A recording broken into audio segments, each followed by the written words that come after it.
think before you I speak. just got the last time I told you, when you told your mother and your mother told me that you They told slip of her the the tongue. secret I told you not to tell me. Hi, you're watching Bent TV, and this is Lip Service, where we help you with your problems. I've got my regular panelist, Jess, with us tonight, and two guests, Rach and Andy. So welcome. Without further ado, let's jump in with our first issue. And we're going to theme the topics tonight, guys, around sex. Okay, so Oh, that's it's all very exciting. goodness, quite exciting. So Phil called in. This new guy he's dating wants Phil to talk dirty to him in a sack. And he finds this a little awkward. Do we have any tips? Andy, what do you think? Don't do it. Yeah, this is the tip of the iceberg. Question number one is it the start of, is it that step one of a 20-step program his boyfriend wants him to do, and in the end they'll be, you know, handcuffed by the ankles and hanging from the ceiling or something? But One step at a time. I think you should give it a try, I think, even if it's not something you're comfortable with. But you could always just say, look, yeah, it doesn't work for me. I don't know. I think you have to ultimately be honest. You should try it, but be honest if it's not your thing. It's not really my thing, I think. So I get where Phil's coming from. Oh, I love it when my wife talks dirty to me and she says, you know, this morning I mopped the floors and then I took the bins out. And I'm like, jeez, baby. Reorganised the spice rack Yeah. alphabetically. Very cool. Look, that is actually, hope she's not watching. Oops, sorry. Look, I think it is a bit complicated because you know, the idea of talking dirty, you don't really want to be forced to do that, or it would be a bit kind of fake. Well, it takes away from your experience too in the bedroom. If you're doing something that's not comes natural to you, or you know you feel awkward about it, then you sort of it throws everything out of balance, I think. Yeah. So should you never try anything, I guess? Oh, no. I think that I agree with what you said. Said absolutely give it a go, but then be honest, saying, it's not really working for me. I'm trying, but it's just not my thing. Does Phil need to give perhaps him some literature to read or something, depending on what that's a kind of good dirty he's idea. talking about, to give him some ideas? No, like This is what I like. You mean some kind of? Ideas. Wait, if he's not got any experience to talk dirty about, of whatever, Phil doesn't give us the details of what exactly He could start he by considers reading dirty, some but naughty. I was thinking he could get the Like lecture as- and slap his boyfriend with it a few times. That might be equivalent. well, that might, yes, yeah, well, it could be. I think, but having said that, he should try it. There are also things you don't want to try sometimes that are totally, not that this is major, but that Well, are I'm outside thinking if the guy has no experience to draw on to talk dirty about, he might need some help, and he might some get into it. And, you know, Yeah. Prompt. Yeah, I reckon. There might even be his own way to do it too. He might hate the things that people say in porn films, but there might be a thing that he can say, you know. They talk in porn. But there might be, you know, there might be a mild version that suits Phil. That's more like you were saying, or you know. have you noticed in porn film? I don't know. I've watched one or two where that might be clothed, and then suddenly the clothes vanish instantly. It's amazing. It's like magic. Gone.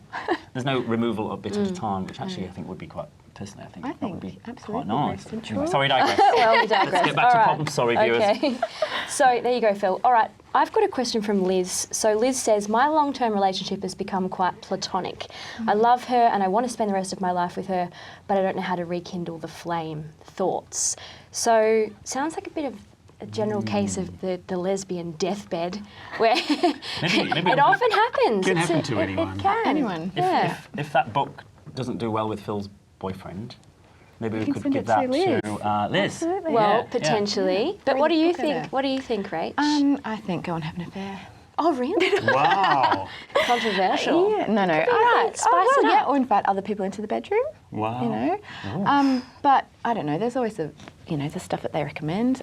Going to a sex therapist or some kind of course. You know, they do things like tantric sex coursey things, and I don't know. I think there's That's a lots good of one. things to explore out there. There could be as easy as removing distractions too. Like you're so busy in your life doing Like turn the TV off. everyday things and cleaning and jobs and whatever, you know. Have a weekend away, go somewhere boring where there's nothing else to do but sex, or just have time for each other. Might do something. I don't know. No, I think Spend a you're bit of right. time apart.